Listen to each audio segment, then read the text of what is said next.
পরমার মা সুদীপাকে বলে, তোমাকে এই লেকেটটা কে দিয়েছে? সুদীপা বলে, এটা আমার বাবা দিয়েছে। তখনই পরমার বাবা হঠাৎ করে অসুস্থ হয়ে নিচে পড়ে গেলে সবাই চিন্তা পড়ে যায়। তারপর সুদীপা পরমার বাবাকে হ্যান্ড সিপিআর দিলে পাশ থেকে আদিত্যর বড়মা বলে, যদি ওনার কিছু হয়ে যায়। সুদীপা বলে, আপনি একটু চুপ করবেন, আমাকে কাজটা করতে দিন। যদি কিছু হয়ে যায় আমি জেলে যেতেও রাজি। তারপর হ্যান্ড সিপিআর দেয়াতেই পরমার বাবার জ্ঞান ফিরে আসে।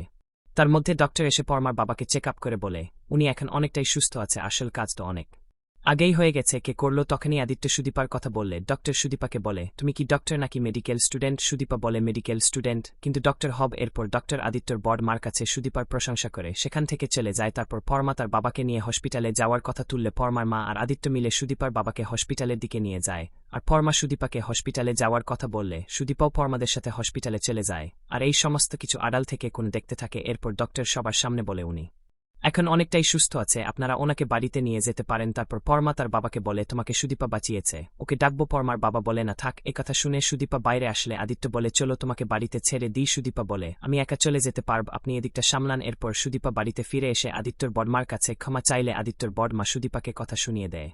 তারপর আদিত্য সুদীপাকে একটা কাগজ দিলে তাতে লেখা থাকে সুদীপা মেডিকেল কলেজের চান্স পেয়েছে। সেটা দেখে সুদীপা খুশি হয়ে যায়। এরপর আদিত্য বলে, সুন্দর ধরা পড়েছে, অন্য রাজ্যের পুলিশ ওকে অ্যারেস্ট করেছে। এসব কথার মধ্যে সুদীপা আরশোলা দেখে ভয়ে আদিত্যকে জড়িয়ে ধরলে আদিত্য আরশোলাটাকে বাইরে ফেলে দেয়।